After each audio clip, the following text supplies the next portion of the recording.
दोस्तों, समाजवादी पार्टी के मुखिया व पूर्व सीएम अखिलेश यादव ने एक बार फिर से हसन परिवार पर दांव खेला है। कैराना लोकसभा सीट से पूर्व सांसद मुनव्वर हसन की बेटी इकरा हसन को प्रत्याशी घोषित कर दिया है। सपा ने कैराना लोकसभा सीट से मुस्लिम और मुजफ्फरपुर नगर लोकसभा सीट से जाट प्रत्याशी को चुनाव में उतारकर जाट मुस्लिम समीकरण बना दिया है। इकरा के टिकट के बाद कैराना लोकसभा सीट पर नए समीकरण बन गए हैं। वहीं अखिलेश यादव द्वारा कैराना लोकसभा सीट से इकरा हसन को प्रत्याशी बना दिए जाने के बाद भाजपा, बसपा और सपा में कांटे की टक्कर बन गई है। समाजवादी पार्टी ने लोकसभा चुनाव 2024 की तीसरी सूची जारी की। सपा ने यूपी की 5 और सीटों पर उम्मीदवारों का ऐलान किया। इसमें पार्टी ने कैराना लोकसभा सीट के लिए हसन परिवार की इकरा हसन को प्रत्याशी बनाया है। टिकट घोषित करने से पहले सपा प्रमुख अखिलेश यादव मुजफ्फरपुर नगर और कैराना लोकसभा सीट के दावेदारों से बातचीत करके चुनावी रणनीति की चर्चा कर चुके हैं। दोस्तों, कौन है इकरा हसन जिन्हें सपा ने कैराना लोकसभा सीट से अपना प्रत्याशी बनाया है? तो इकरा हसन पिछले 9 सालों से कैराना क्षेत्र की राजनीति में सक्रिय हैं। वो पूर्व सांसद तबस्सुम हसन की बेटी और कैराना से सपा विधायक नाहिद हसन उनके बड़े भाई।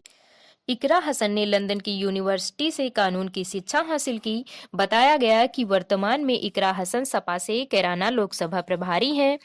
इकरा पूर्व सांसद रहे चौधरी अख्तर हसन की पौत्री और पूर्व सांसद रहे मुनव्वर हसन और तबस्सुम हसन की बेटी और मौजूदा कैराना विधायक नाहिद हसन की बहन हैं।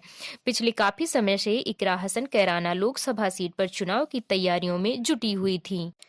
बताया जा रहा है कि सपा से कई अन्य दावेदार भी लाइन में थे। इनमें प्रोफेसर सुधीर पंवार, पूर्व मंत्री यशपाल सिंह के पुत्र रुद्रसेन प्रमुख थे।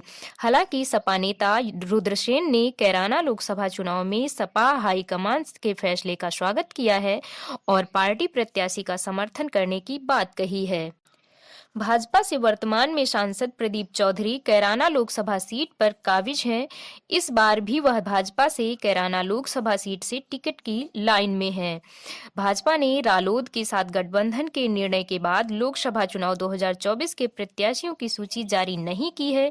यदि कैराना लोकसभा सीट की बात करें तो यहां 18 लाख के करीब मतदाता हैं, जिनमें करीब 5.5 लाख मतदाता मुस्लिम हैं। वहीं बाकी अन्य हिंदू मतदाता हैं।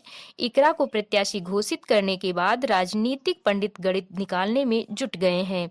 इकरा को टिकट मिलने के बाद कैराना लोकसभा सीट पर नए समीकरण बन गए हैं। भाजपा, सपा और बसपा के बीच इस सीट पर मुकाबला माना जा रहा है।